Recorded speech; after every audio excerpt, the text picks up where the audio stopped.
Alright, welcome back. This is part 2 of ankle mobility, and today we're working on the plantar flexion aspect or movement and the stiffness that's associated with that following an ankle sprain or an old stiff ankle. So instead of dorsiflexion, which we were working on last time, we're working on plantar flexion. Now, this is really common to lose the last few degrees, maybe 10 degrees of getting that movement there. And the reason being is because when you damage this part here, you can tighten up and scar up in that sort of area, especially the capsule part, where that ligament blends with the capsule, and you lose some of that last little bit of plantar flexion. Now, that will play havoc when you're playing sport and running around as well. Obviously not as much as dorsiflexion. That's sort of, if you're going to think of importance, that's probably more important, but some people still have this movement here, and obviously when they go into inversion as well. Now, in my experience, it's usually people who've had a significant grade 2 plus injury of the ATFL, where they've damaged perhaps some of the capsule, they have significant fluid and effusion in there, and they've just gone through so much tightening and capture restriction through there, starts causing problems. So I'm going to show you today on Claire's ankle the plantar flexion moves that we do to get that movement, and then we'll go through and show you what we're going to use with a power band just like last time. So with this movement here, think of plantar flexion, obviously it's that movement there. Now people with a stiff ankle are going to be probably a little bit higher, and when you push on them, that restriction may be there. They also might have a restriction in the back of the capsule. So if they've got a little capsulitis because they've been running too early on a stiff ankle, that tightness and that stiffness back there needs to be stretched out as well. So I'm going to give you a mode to fix that, and it's when you're in prone. So you have a roll on your front for me. So with this, I'm going to show you on our left ankle. It's easier. Come this way a little bit, Claire. What you got to do, have a block of towel as well. That goes under, again, same sort of rules, the tibia given on a bit of an angle because you know about the tib and fib, and you've got to have the whole sort of ankle joint clear of that towel and clear of the bed, because you don't want to be pushing the foot into the bed. So at that point, when you think of the angle of drive is going to be within the joint range. So if she's in that little bit of plantar flexion, I want the angle of drive going almost in line with her foot, if you know what I mean. So simple mode will be in this position. Now you can control plantar flexion, dorsiflexion with that. I'll just bring that back here so you can see. So I can see how much she's got there, and the drive is obviously just a straight PA. Oh, that was a good one. Alright, okay, ready?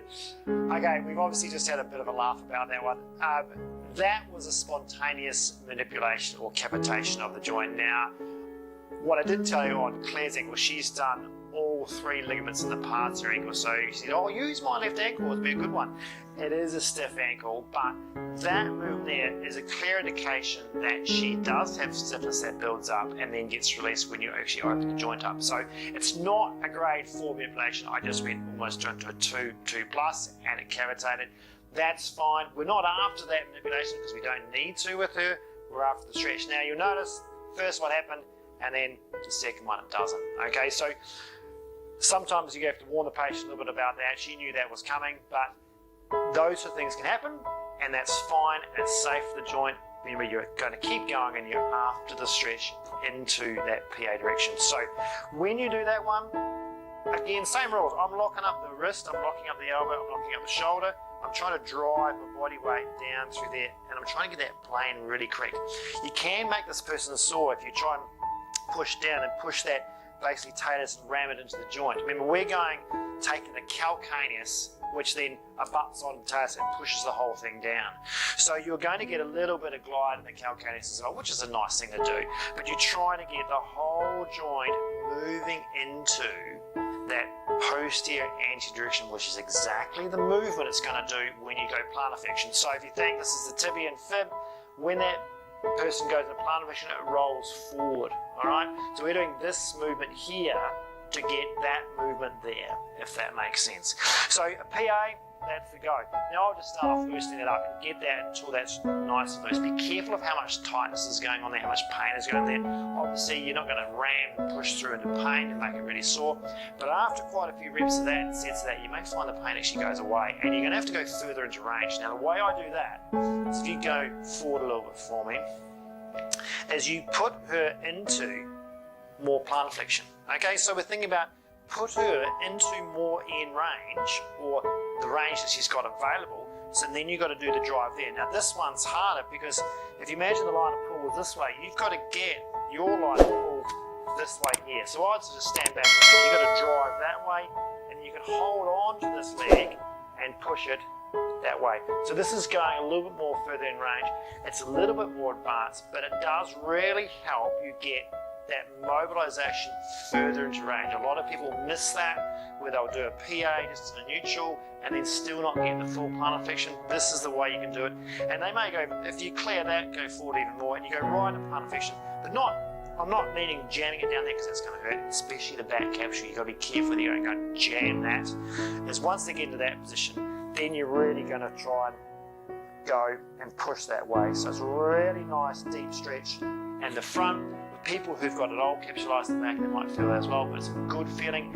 At the end of the day, flip on your back for me, as you'll notice that this movement here has improved, okay, and they've loosened up through that movement now. So that's what we're after. Now, how are you going to do that at home? Let's check that out.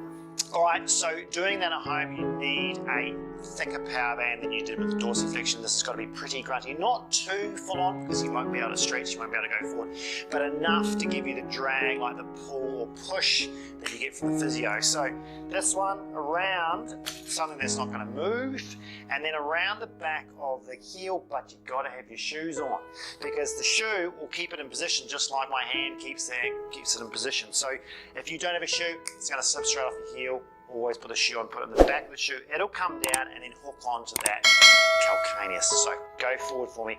So from that point, you're going to have to go into plantar flexion to start with, and then she creeps forward like a sort of a bear crawl as far forward as she can possibly stretch this to get enough drag through that joint to get the PA direction, PA drag movement.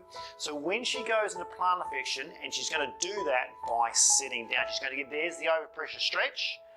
This is providing the correct posterior glide movement to stop the impingement jamming that people normally get when they drop down with a stiff ankle. So this allows her to A, get into that position, but B, she's doing a glide with a stretch. Those two combined movements is how she's going to self-mode that at home and get that better.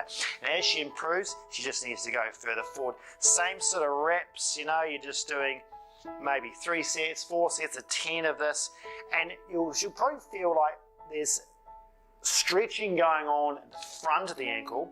You've just got to make sure there's no jamming pain in the back. So those are word of caution on anyone who's got that capsulitis type sort of stiffness in the back part of the joint. You can't go in and jam it. Remember, the idea of the band is to try and stop that, but there's going to be certain limits on that, so just go careful with it.